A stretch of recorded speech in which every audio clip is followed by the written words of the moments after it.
Nah, oleh karena itu, saya mau punya konsep begini, Ustaz Afandi. Iya. Seseorang yang tidak tersentuh dengan salah satu daripada 4 jangan berharap dia akan bahagia. Hidup di dunia, jangan. Kenapa? Karena Allah sudah menyatakan dalam Al-Quran, laqad khalaqnal insana fi kabad. Kami ciptakan manusia selalu dalam kesusahan. Tapi kalau kita ikut ajaran Nabi kita Muhammad, kalau kita menjalankan dan praktekkan ajaran Nabi kita Muhammad, maka susah itu akan terasa senang dan bahagia. Apakah ada susah menjalani kesusahan, menjalani sesuatu yang tidak membahagiakan, tapi akan bahagia? Ada banyak contohnya. Di antaranya adalah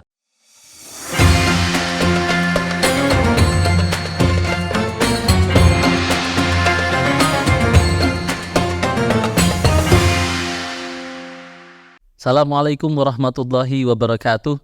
Kembali bersama saya lagi di podcast Madinatul Ilmi, salah satu media dakwah Pondok Pesantren Al Khairat Madinatul Ilmi Dolo. Pada kesempatan kali ini kami merasa sangat terhormat sekali karena pada kesempatan kali ini kita akan berbincang bersama Al-Habib Dr. Segaf bin Hasan Baharun selaku Rektor Universitas Islam Internasional Darul Lugha wa Dakwah. Baik, untuk mempersingkat waktu langsung saja kita ke beliau. Assalamualaikum warahmatullahi wabarakatuh, Habib. Waalaikumsalam warahmatullahi wabarakatuh. Sebelumnya Habib, kami merasa sangat terhormat sekali Habib sudah menempatkan waktunya untuk datang di pesantren kami, Habib. Alhamdulillah, kami juga merasa tersanjung dan terhormat, dan kami jadikan wasilah untuk doakan barokah daripada Habib. Amin. Begini Habib, ini kan sekarang timelinenya kita tahu bahwa sebentar lagi sudah bakal tahun ajaran baru. Kami ingin mendapatkan mungkin wejangan dari Habib, kira-kira mondok di pondok pesantren itu seurgen apa begitu dalam membumikan peradaban Islam di Indonesia, khususnya di agama Islam itu secara umum. Ya, alhamdulillah, wassalatu wassalamu ala rasulillah sayyidina Muhammad abdillah wa ala alihi wa la hawla wa quwwata illa billah, amma ba'du. Memang kalau kita berbicara daripada atau terkait dengan pendidikan, itu adalah sesuatu yang sangat urgen, bahkan paling urgennya, sesuatu yang urgen di dalam kehidupan itu ya pendidikan. Oleh karenanya kita lihat bagaimana Nabi kita Muhammad SAW pertama kali ayat yang Allah turunkan itu adalah Iqra. Itu terkait dengan pendidikan, terkait dengan pengetahuan. Kenapa saya katakan yang paling urgen yang kita harus cari, yang harus kita usahakan itu adalah ilmu. Karena memang Allah menciptakan manusia itu adalah untuk tujuan, bukan tanpa tujuan, ada tujuannya. Afasittum annama khalaqnakum abatsan wa annakum ilaina turja'un. Apakah kalian mengira bahwasanya kalian tercipta secara sia-sia? Tidak, ada tujuannya. Nah, tujuannya apa? Tujuannya dijelaskan dalam hadis Nabi yang berbunyi kuntu kanzan mahfiyan. Itu hadis qudsi. Aku dulu adalah zat yang maha segala-galanya tapi tidak ada yang tahu. Fa uhibbu an u'rafa. Aku ingin supaya aku diketahui. Fa khalaqtul khalqa, maka aku ciptakan makhluk. Maka Allah Ta'ala menciptakan manusia itu tujuannya adalah supaya diketahui ada Allah. Ujung-ujung daripada semua perkara kita perharinya adalah supaya kita tertegurkan, terperingatkan. Untuk apa? Untuk supaya kita tahu ada Allah. Kalau kita bisa seperti itu, maka kita akan hidup dalam keadaan nyaman. Kalau kita tidak seperti itu, maka kita hidup dalam keadaan kebingungan dan mencari kebahagiaan seakan-akan kita tidak tahu mana alamatnya. Nggak bakal habis sampai selesai, bahkan sampai mati pun juga demikian. Itu yang terjadi. Kenapa demikian? Karena Allah menciptakan kita ini semuanya dengan kehendaknya, pun kehendak kita. Nggak ada seorang pun di antara kita yang sebelum kita lahir kita sudah merencanakan. Kita merencanakan kita keluar daripada orang tua yang bagaimana? Tidak.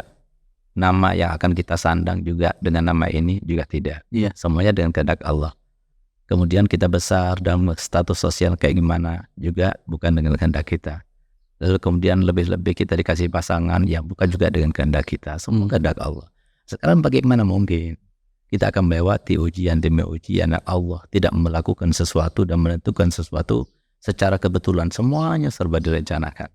Bagaimana mungkin kita akan melewati kehidupan itu dalam keadaan kemudian nyaman, bahagia seperti harapan manusia pada umumnya, tanpa kita mengetahui bagaimana cara atau pedoman untuk kita hidup sesuai dengan harapan kita.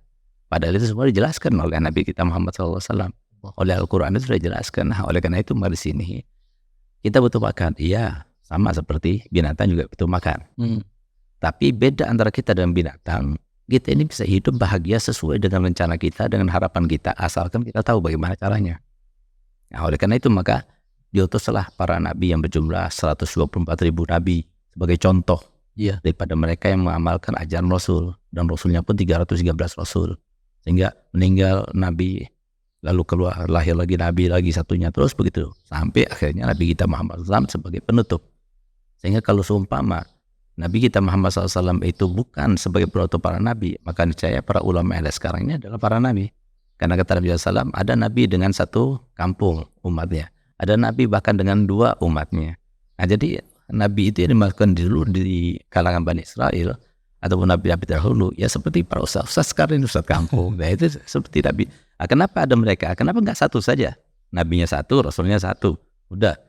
Yang paling baik yaitu Nabi kita Muhammad, sudah nggak ada Nabi Adam, nggak ada nabi-nabi yang lainnya. Nah, karena Allah Ta'ala tahu manusia itu kan tercipta dengan pengetahuan. Sehingga kita lihat manusia yang terbaik adalah manusia yang masih mengalami atau pernah berjumpa dengan para nabi. Ya, itu terbaik. Kemudian setelah nabinya meninggal, kemudian bertemu dengan nabi meninggal, maka berkurang keimanan, ketakwaan. Sehingga apa? Perlu lagi Allah mengutus nabi, diutus lagi nabi untuk mengingatkan kembali, dan itu seterusnya. Sekarang itu tujuannya. Sehingga adanya pondok-pondok pesantren, adanya madrasah-madrasah diniyah, adanya dai-dai dan sebagainya, itu adalah untuk mengingatkan, memberitahukan, memaparkan, dan memberikan tahu kepada mereka pedoman tauhid itu begini. Kalau mau jadi pengusaha itu begini, jadi pejabat itu begini, mau jadi suami itu begini, jadi istri begini. Untuk apa? Semuanya supaya bahagia sesuai dengan firman Allah Ta'ala dalam Al-Quran. Man amila solihan min zakarin au unsa wa huwa mu'minun falanuhyiyannahu hayatan thayyibah. Jadi siapapun, laki perempuan, asalkan dilandasi dengan keimanan dan disertai dengan amal soleh, maka kami akan berikan kehidupan yang sangat menyenangkan. Sudah jelaskan karena Allah Ta'ala. Nah, sebaliknya, man a'radu an dzikri fa inna lahu ma'isyatan dhanka wa nasyuruhu yaumal qiyamati a'ma. Dan orang yang berpaling pada zikirku itu adalah syariatnya Nabi, ajarannya Nabi. Jauh daripada itu, maka kami akan berikan kehidupan yang sangat menyempitkan. Sehingga kita lihat sekarang, jadi ini nggak enak, ini nggak enak, ini bukan nggak enak, tapi kamu nggak tahu doanya. Nah, itulah. Nah, makanya baru-baru ini kami diajak oleh Bapak Kapolri, ya, kita itu berbincang di antara para pemuka agama dan siarkan di TV nasional. Untuk apa? Untuk kita mendiskusikan pentingnya ilmu pendidikan agama. Karena inilah yang menjadikan orang itu jadi takut bukan kepada manusia, tapi takut pada Allah. Nah, sehingga tatkala sudah itu terkait dengan Allah Ta'ala, maka dia akan dalam keadaan hidup bahagia, sentosa, sesuai dengan harapan mereka masing-masing. Moderasi beragama bisa terlaksana sesuai dengan harapan pemerintah. Itu semuanya karena pendidikan agama. Kalau nggak ada pendidikan agama nggak mungkin. Nah, oleh karena itu saya mau punya konsep begini, Ustaz Afandi. Seseorang yang tidak tersentuh dengan salah satu daripada 4 AM yang berharap dia akan bahagia hidup di dunia, jangan. Kenapa? Karena Allah sudah menyatakan dalam Al-Quran, laqad khalaqnal insana fi kabad. Kami ciptakan manusia selalu dalam kesusahan. Tapi kalau kita ikut ajaran Nabi kita Muhammad, kalau kita menjalankan dan praktekkan ajaran Nabi kita Muhammad, maka susah itu akan terasa senang dan bahagia. Apakah ada susah menjalani kesusahan, menjalani sesuatu yang tidak membahagiakan tapi akan bahagia? Ada banyak contohnya. Di antaranya adalah kalau kita sakit, kita pergi mana? Rumah sakit, ke dokter. Diapain sama dokter? Paling enggak disuntik, diinfus. Sakit enggak? Sakit, diinfus sakit, disuntik sakit. Nah, kalau kita sehat, mau kita diinfus? Tidak. Kita sehat, kita mau disuntik? Tidak mau. Tapi kenapa mereka itu mau disuntik? Bahkan setelah disuntik, diinfus, bayar lagi. Kan luar biasa. Kenapa? Dia punya harapan. Harapannya apa? Setelah disuntik ini dia akan sembuh. Dia akan bahagia lagi seperti semula. Sebagainya. Ini tujuannya. Nabi SAW itu mengajarkan pada mereka, walaupun kita hidupnya sama, mereka fakama ta'lamun fahum ya'lamun. Sebagaimana kalian para orang beriman, kalian merasa ada muskilah, ada problematika kehidupan dan sebagainya, mereka juga seperti itu sama. Cuma bedanya kalau kita orang beriman, kita akan mencarinya dalam keadaan nikmat. Walaupun kita nggak punya dalam keadaan nikmat. Itu yang diajarkan Nabi kita Muhammad SAW. Karena memang balasan bukan di sini, kebahagiaan bukan di sini. Kalau kebahagiaan seperti yang kita harapkan dan seperti yang kita khayalkan tatkala kita meletakkan kepala kita di atas tempat tidur, maka kalau itu memang benar ada di dunia ini, maka yang paling berhak mendapatkannya adalah Nabi Muhammad. Allah. Tapi lihat bagaimana Nabi kita Muhammad. Bahkan Nabi Muhammad menantang kita, kalau seumpama kalian itu merasa bahwasanya cobaan kalian itu sudah paling besar sampai katakan nggak ada orang dapat cobaan seperti aku, bandingkan dengan cobaanku, pasti cobaan kalian nggak ada apa-apanya. Itu Nabi kita Muhammad SAW. Nah, oleh karenanya di sini artinya mukminun itu, Ustaz Afandi, sebagai syarat untuk kita mendapatkan kenyamanan hidup di dunia sebagai apapun juga, itu adalah keyakinan. Iman itu yakin, sebagaimana Nabi SAW sabda, al-iman huwal yakinu kullu, al-yakin huwal iman. Yakin itu adalah iman. Nah, sekarang keyakinan itu nggak mungkin kita bisa terapkan kecuali dengan dasar pengetahuan. Nah, pengetahuan ini kita sandangkan kepada anak-anak kita.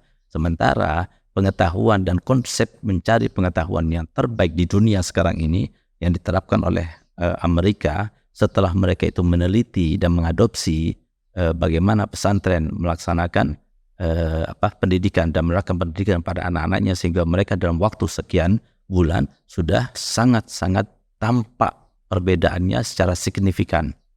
Nah, sehingga akhirnya kemudian dibikinlah konsep pendidikan boarding school. Nah, kenapa? Karena mereka bukan cuma diajari teori, tapi langsung mereka praktek. Itu yang diajarkan oleh mereka. Dan itu diantaranya juga adalah supaya menghadang, supaya jangan sampai mereka itu teradopsi ilmunya Nabi Muhammad, makanya disibukkan sampai sore dan sebagainya. Ini salah satu tujuan mereka juga. Tapi di antara konsep yang mereka gunakan itu dasarnya itu konsep pesantren. Nah, jadi saya katakan kalau orang tidak tersentuh dengan 4M, jangan berharap dia akan bahagia. Apa itu 4M? Satu, mondok. Itu yang terbaik. Nggak mau mondok, ya sudah, madrasah diniyah. Silakan pagi sampai siang belajar sekolah umum, nanti sorenya belajar sekolah diniyah.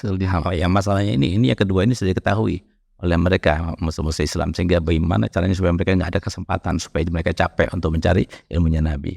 Nah, sampai sore, repot seperti itu. Nah, kemudian yang ketiga adalah nggak mau yang pertama, nggak mau kedua, sudah ngaji pada guru ngaji. Nggak mau juga majelis taklim. Kalau sudah tidak tersentuh dengan 4 hal ini, gimana kan mereka bahagia? Susah. Yang terjadi seperti mereka. Ada artis di luar negeri sana sudah punya semuanya. Yang nanya fan-nya banyak, uang sudah melimpah dan sebagainya. Tapi ada sesuatu yang dicari belum dapat. Apa itu? Kebahagiaan. Bahagia di sini. Bahagia itu nggak perlu finansial. Bahagia itu Allah berikan kepada mereka yang tenang, tidak ada pikiran. Yang bikin tenang mereka itu apa? Ya kebaikan. Selama mereka masih berbuat dosa, selama itu pula mereka itu akan dihantui dengan perasaan salah, perasaan tidak nyaman, itu selalu mereka dihantui. Nah, itu orang yang tidak bahagia. Kalau orang bahagia, ikuti Nabi Muhammad SAW, pasti akan bahagia. Ya seperti itu, Ustaz Fandi. Masya Allah, luar biasa sekali Habib. Ini mungkin akan mudah sekali difahami oleh orang-orang yang mungkin masih berpikir kembali memilih sebagai pesantren ataupun pendidikan diniyah lagi sebagai sekolah formal mereka, Habib. Kemudian Habib, begini Habib, kami itu kadang-kadang sebagai orang yang berperan dalam dunia pendidikan pesantren misalnya, kadang-kadang suka insecure Habib, merasa tidak pantas, tidak punya kualitas diri untuk membimbing anak-anak. Nah, ini kemudian menjadi problematik sendiri di kami yang menyebabkan kami itu kadang istilah sekarang itu kena mental Habib. Itu apakah kami yang kemudian berfungsi sebagai musyrif ini yang kemudian bertujuan untuk membina anak-anak tapi kadang insecure karena mungkin kapasitas diri kami atau keilmuan kami yang terbatas, apakah itu bagian kewajaran saja atau bagaimana Habib? Ya, jadi tentunya itu nggak wajar ya, nggak wajar itu kan, dan itu salah satu daripada bentuk keberhasilan setan itu untuk memasuki diri kita supaya kita itu menjadi orang yang tidak pantas merasanya. Padahal nggak ada serba kebetulan. Kalau sudah Allah merencanakan dan Allah sudah memposisikan kita sebagai seorang pendidik, maka pasti kita bisa mampu untuk mendidik. Dengan kita itu kalau tidak punya ilmu, tinggal kita melihat bagaimana guru kita mendidik. Itu saja, karena yang memberikan hidayah bukan kita, memberikan hidayah adalah Allah. Jadi ada beberapa resep yang ini penting untuk para dai, untuk para pendidik. Sebagaimana saya punya Abah Habib Hasan Baharun memberitahukan kepada kami dan mengijazahkan kepada kami, sebelum kita berdakwah, supaya dakwah kita diterima, kita harus melaksanakan 3 hal di depan para hadirin. Apa itu? Yang pertama, kita lihat semuanya, dari ujung sampai ujung semuanya. Untuk apa? Untuk memastikan bahwasanya mereka semua di depan kita ini semuanya lebih afdal dari kita, lebih utama dari kita, lebih dekat pada Allah dari kita, lebih sedikit dosanya daripada kita. Kita yang paling banyak dosanya, kita yang paling jauh daripada Allah. Harus gitu. Itu yang pertama. Yang kedua, kita lihat lagi dari ujung sampai ke ujung. Untuk apa? Untuk memastikan semoga dengan apa yang saya lakukan ini, Allah Ta'ala menghapuskan dosa kita dan menaikkan derajat kita, memberikan kita pahala yang banyak. Kemudian kita lihat lagi yang ketiga, dari ujung sampai ke ujung. Untuk apa? Untuk supaya minta pada Allah, berikan kami ini hidayah dan mereka semuanya hidayah. Baru kita ngomong. Apa yang dalam pikiran kita, itu keluarkan. Itu dari Allah Ta'ala. Dan walaupun kata-kata kita tidak tertata rapi, ataupun kita tidak banyak pengetahuan dan sebagainya, apa yang kita dengar dari guru kita dulu, walaupun hanya sekilas, walaupun hanya beberapa kalimat saja, itu akan menancap dalam hati mereka dan menjadi sebab mereka itu dapat hidayah daripada Allah Ta'ala. Itu yang kita perlukan. Jadi yang kita lakukan ini sebagai seorang pendidik, sebagai seorang pengasuh, itu adalah bagaimana caranya kita membawa anak didik kita di tempat-tempat turunnya hidayah. Kita nggak bisa ngasih petunjuk, nggak bisa. Sehingga kita harus kembali pada Allah. Jadi cinta segitiga itu harus ada di antara kita dengan manusia. Cinta segitiga bukan cinta yang terlarang, itu bukan. Tapi cinta segitiga itu kalau kita cinta pada Allah, ungkapkan rasa cinta kita itu kepada manusia. Dan kalau kita melakukan sesuatu kepada manusia, harus tujuan utamanya bukan mereka tapi Allah SWT. Itu cinta ketiga, cinta segitiga itu. Nah, jadi kalau kita itu tidak karena Allah kemudian kepada masyarakat, maka sulit untuk kita itu bisa diterima oleh mereka. Walaupun ucapan kita enaknya bagaimanapun sulit. Sehingga Nabi SAW tidak mengatakan bahwasanya senjata seorang mukmin itu adalah ilmunya, atau kepintaran lidahnya, atau kepiawaiannya dalam hal ini, dalam hal itu, dan sebagainya. Tidak. Tapi Rasulullah mengatakan doa silahul mukmin. Doa itu adalah senjatanya. Kenapa? Kita nggak bisa memberikan hidayah sama orang lain. Cuma yang pasti yang harus ketahui oleh masyarakat umum, bagaimana kita itu akan mengharapkan anak kita menjadi anak yang soleh, anak yang berbakti pada orang tua, anak yang berguna untuk bangsa dan negara, seperti yang kita lihat sekarang ini.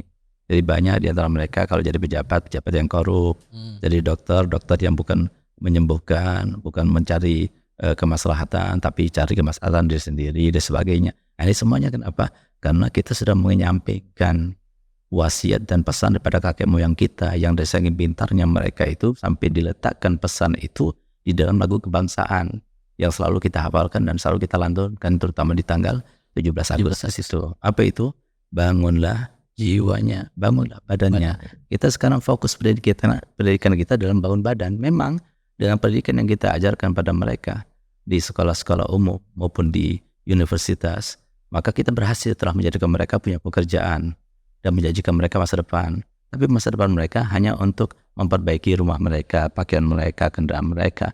Tapi jiwa mereka melompong. Jiwa mereka tidak ada akhlak.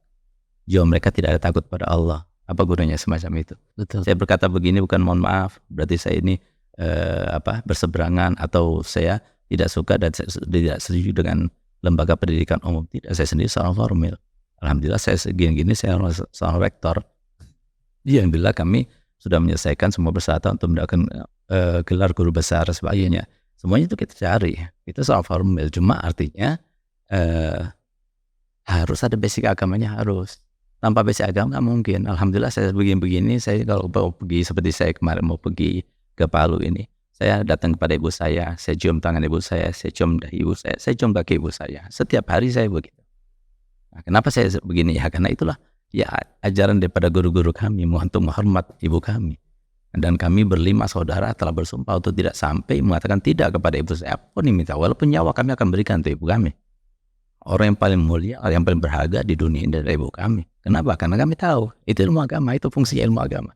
Sehingga alhamdulillah kami masih ingat bagaimana ibu saya mendidik saya dari semenjak kecil. Kita itu biasa sholat berjamaah sama beliau, yang berpakaian rapi ketika sholat, sehingga alhamdulillah saya ingat Sami dari umur 6 tahun sampai sekarang ini saya tidak pernah sholat jamaah itu, sholat tanpa jamaah nggak pernah, sholat selalu jamaah. Kenapa?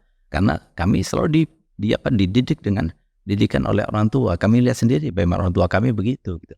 Nah ini sekarang di masyarakat sudah sulit untuk kita dapatkan, sehingga yang namanya cuma perkataan, orang itu semua bisa berkata, bahkan jangankan manusia, burung beo juga bisa ngomong gitu. Tapi kan yang orang ingin buktikan sekarang ini, yang sangat diperlukan oleh orang sekarang ini adalah tauladan, profil yang bisa jadi contoh.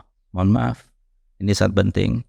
Ketahuilah bahwasanya setiap anak itu yang dilakukan oleh orang tua, ayah dan ibu, anak itu akan tumbuh besar dan dewasa dalam keyakinan bahwasanya laki-laki yang terbaik yang pernah ada di dunia itu adalah ayahnya.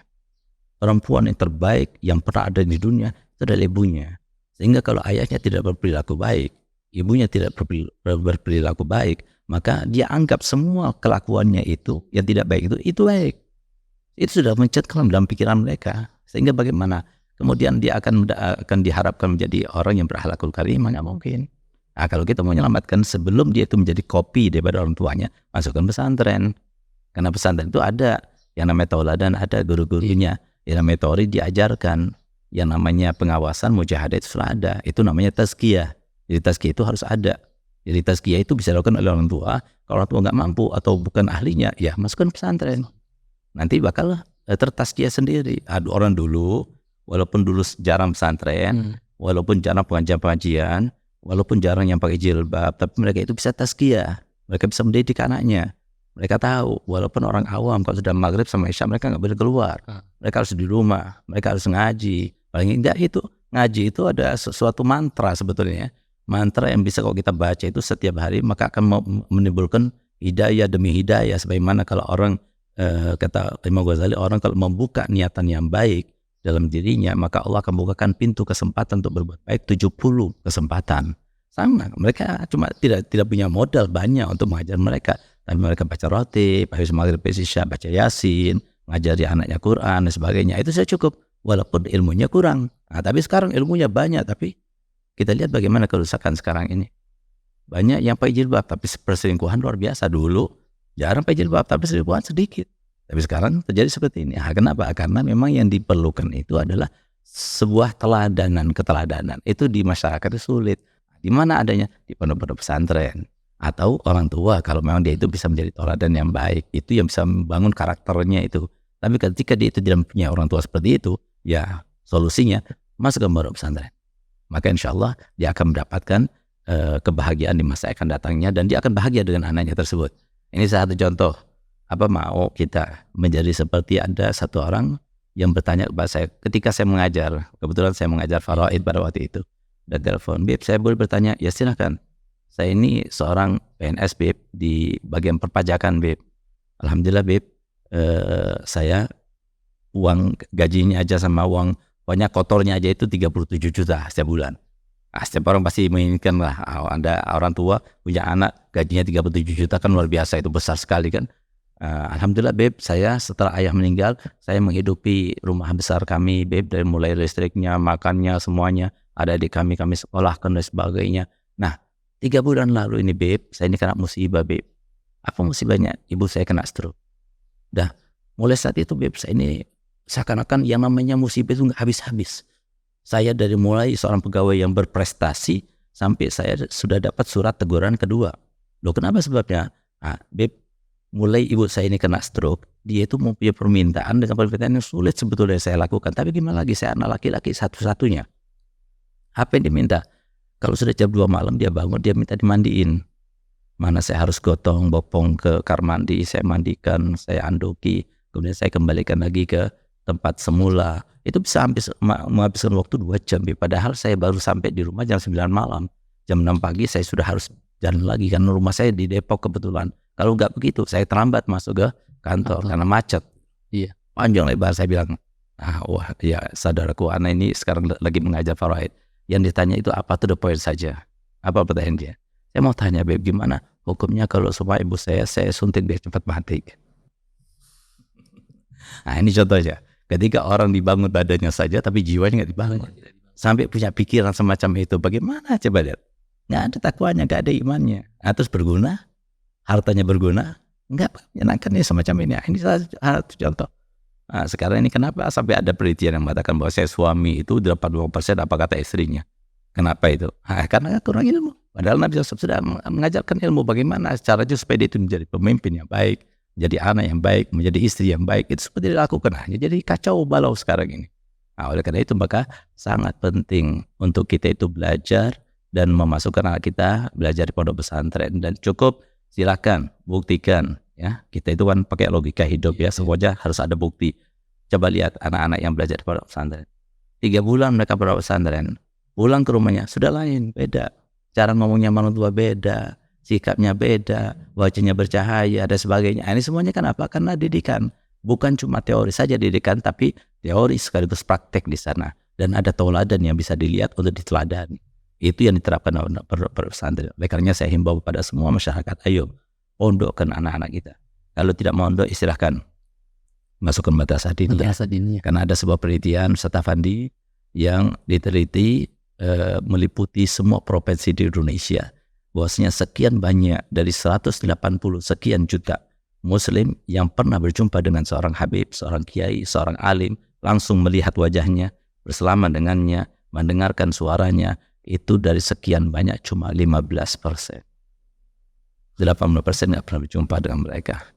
Bagaimana mungkin mereka itu akan tersambung ilmunya sampai Nabi kita Muhammad SAW, padahal kebaikan itu ada di dalam diri mereka itu. Oleh karena itu ayo saya himbau, jadi harus tersentuh dengan salah satu daripada 4M. 4M saja. Seperti itu Pak Andi. Ini luar biasa sekali Habib. Mungkin terakhir Habib. Ya. Sekarang ini kami di pesantren itu ingin kesadaran anak-anak itu untuk belajar lebih giat itu Habib. Yang cara memantiknya seperti apa begitu? Kalau kami mungkin pengalaman Habib sebagai seorang mungkin dari berjibaku sebagai pendidik selama ini begitu, memantik kesadaran mereka untuk kemudian agar betul-betul mau belajar begitu. Ya, jadi yang menjadikan seseorang itu termotivasi ya. Itu yang pertama yang harus kita lakukan itu adalah kita benarkan dan kita tepatkan sasaran daripada orientasi kehidupan mereka. Orientasi mereka belajar itu harus kita jelaskan kepada mereka. Jadi harus tahu kenapa sih kamu belajar pondok, untuk apa belajar pondok. Jadi harus tahu betul orientasinya itu apa. Kalau sudah orientasi itu mereka pahami benar-benar, tujuannya sudah benar-benar mereka niatkan, maka mereka itu akan melakukan apapun yang paling sulit pun mereka akan tempuh karena mereka tahu orientasinya itu. Tapi kalau orang itu nggak tahu, cuma karena orang tua yang merintahkan dan sebagainya, itu susah. Yang pertama yang harus diperbaiki. Yang kedua kemudian sistem yang berlaku di pondok itu, sistem pendidikannya itu harus tepat gitu.